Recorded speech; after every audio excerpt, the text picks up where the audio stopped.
परदेसी जी। हेलो जी, हेलो अम्मा जी। कहाँ हो आप? बरहीपुर। क्या?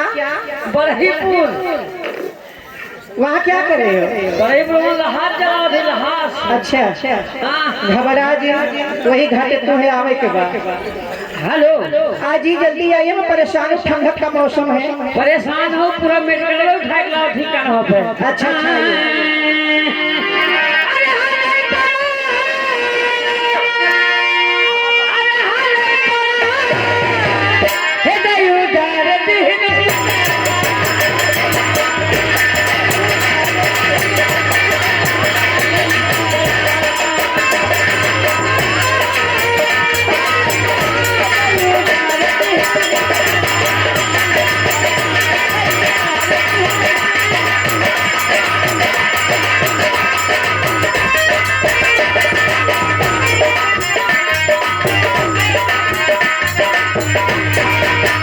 पहला मुसरा हारमोनियम मास्टर का पड़ गए। अरे पहला मुसरा हारमोनियम मास्टर का पड़ गए।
कैसे पड़ गए?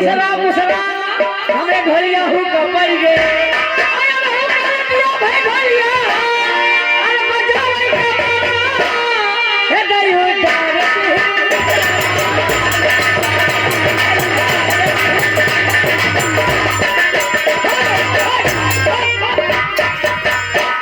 साले देखत कहाँ पड़े कुछ आवत है। नमस्ते जी। नमस्ते को कुछ नहीं समझते जी। काहे को? ये हमारे यहाँ नहीं चलता है। तो क्या चलता है? हमें शमशान घाट पर के हुई एक जान नहीं आओ यहाँ क्या है? शमशान घाट जान तो कहाँ बा? हाँ काहे ना? वहीं बरहीपुर के किनारे पर जानी हो। ये बताओ किसने बुलाई हो आपको? हाँ सरमाए मौसम को पकड़ा सही बोला। हेलो ए जी। हाँ जी, आप मेरे लिए कुछ लाए हैं? बहुत कुछ लाया हूँ। अरे जवानी, अरे जवानी मेरी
एकदम गोरखा वाले दादाजी।